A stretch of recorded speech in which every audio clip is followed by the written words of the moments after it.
All right, so today we're going deep on something I think is pretty fascinating. Yeah. We're looking at Jeff Bezos and his 1997 Honda Accord. Interesting combo. Right.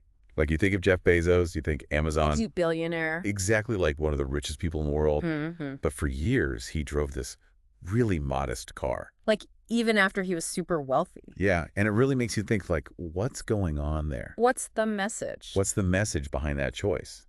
So we're going to be digging into this article called Bezos's Billions in His Honda Accord Okay. and see if we can learn a thing or two from it.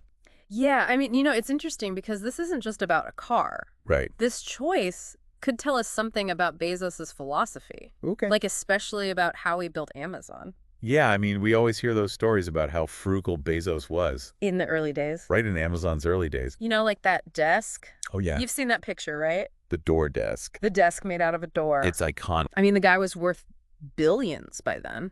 Yeah, and still rocking the door desk. But he would spend money on things that mattered for customers, Right. not on fancy furniture. That's so interesting. And I'm curious about this Honda Accord. Yeah. Like, how long did he actually drive this thing? I think a lot of people might be surprised.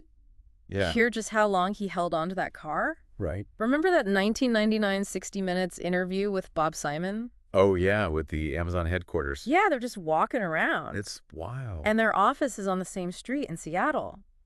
I remember. There's a pawn shop. Yeah. And a wig store. So not exactly prime real estate. No. Not at all. And then Bezos hops in his 1997 Honda Accord. To drive Bob Simon around. Like, can you imagine that? A multi-billionaire driving this totally normal car. It's pretty funny when you think about it. It is. But Bezos just says, this is a perfectly good car. It's so simple. It's like forward, no need for anything flashy. I like that. And it makes me think about his leadership Yeah. and how that might have translated to Amazon's culture. Definitely. So this brings us to Brad Stone's book, The Everything Store. Oh, yeah. Great book. Stone says Bezos actually kept driving that Accord well into 2013. Wow. Like way past when he needed to. Right. So I'm curious, what do you make of that? Some people might say it's just a PR move. Yeah, some might see it as just a way for billionaires to look relatable. Like, hey, I'm just a regular guy. Right. But I think there's more to it than that. I agree. I think it shows he values practicality. Yeah. He's getting the most out of something he's already invested in. And doesn't that align with Amazon's values?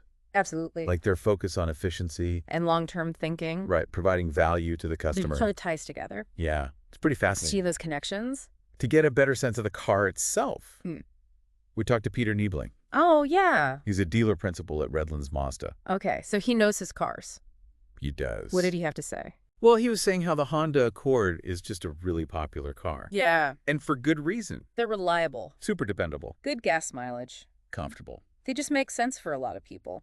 He even said, Already say. driving an Accord no matter your bank account balance Okay.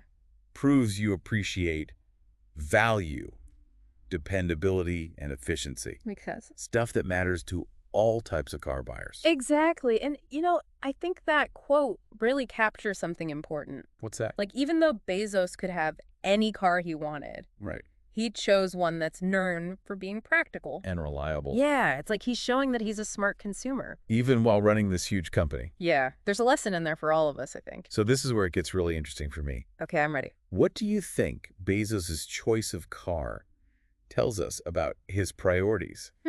Not just personally, but in building Amazon. That's a good question.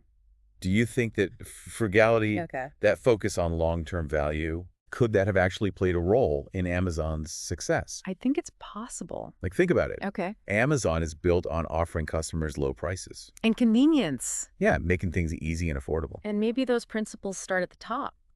With the CEO, It's an interesting thought. makes you think. It does. So as we wrap up this deep dive into Bezos and his Honda Accord, Yeah. what's sticking with you?